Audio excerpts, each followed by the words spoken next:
So can you explain what point mode is and what node point is? Node mode. Okay. What typically happens when you draw vector artwork, and I'll just click on the Shapes tool here, and let's draw an arrow on screen. Okay, now I'm clicking and dragging to generate the shape, and you'll see this is what we call a parametric shape in RhinestoneWorx.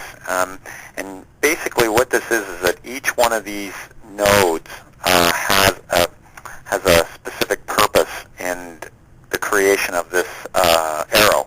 So say as an example, if I move my cursor over top of the end point here,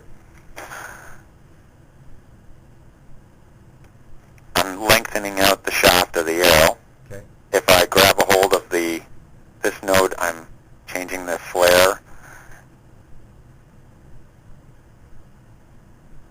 This is allowing me to change the shaft of the arrow, and I can also change the thickness. Okay. Okay, but this is called these are called parametric objects because each one of these nodes has its own special property, right? But there's also a different mode in here whereby. Why'd you click that little arrow on the left-hand side? Not to be confusing. See the top left? There, that arrow. Yeah, this is actually the select state, and it's telling the software what it is that you're working on or editing. So you'll notice if I draw another shape in here, let's say I'm going to draw an ellipse. I'm going to click and drag to generate the ellipse.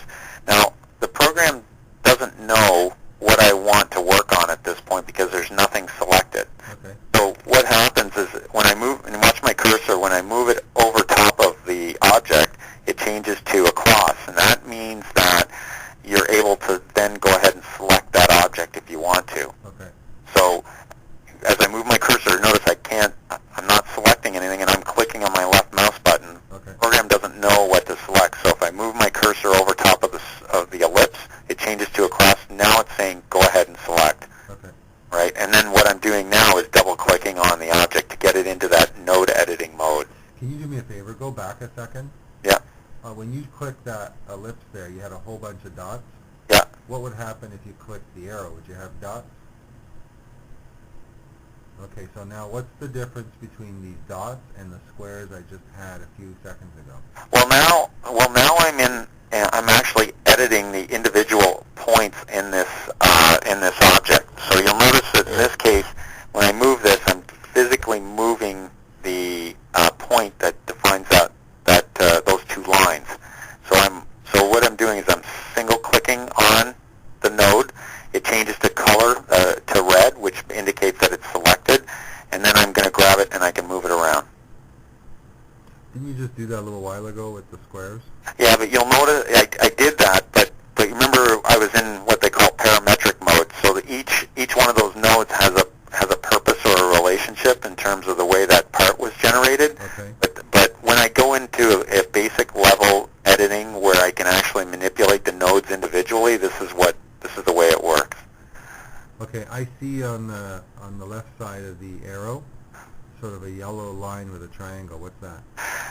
That actually indicates the start point of the vector artwork and also the direction that the tool would move in if it was cutting this arrow out.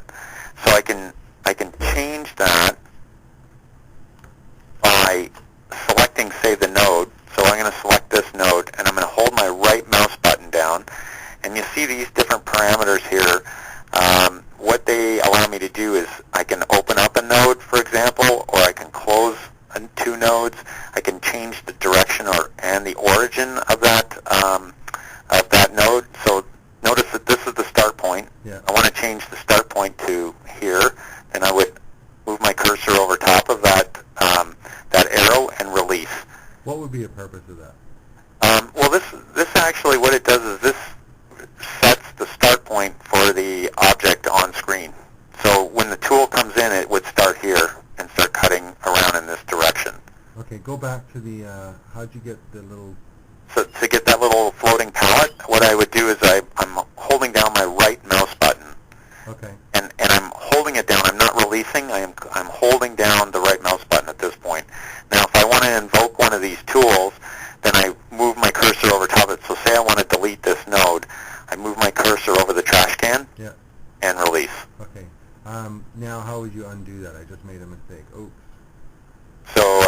click and I go edit, undo, Okay. and there it is.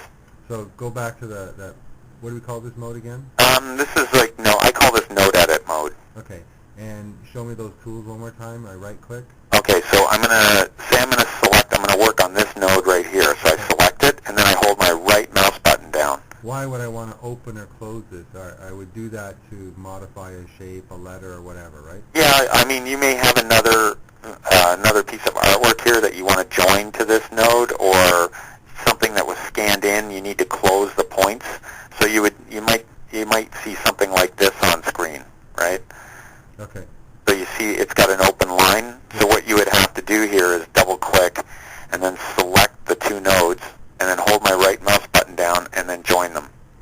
That closes the shape. The gap, yeah, okay. Yeah. And then from there you can then go in and actually edit the node itself. Okay. So. Okay, that's pretty much. Anything else you can think about points and nodes? Well, there's some more advanced level tools that you can use for aligning nodes, horizontally or vertically, but we can talk about that when we scan that in, when we do some scanning. Okay. Okay. Good. So let's end this chapter, and the next thing we'll do is text tools. Okay. So hang on.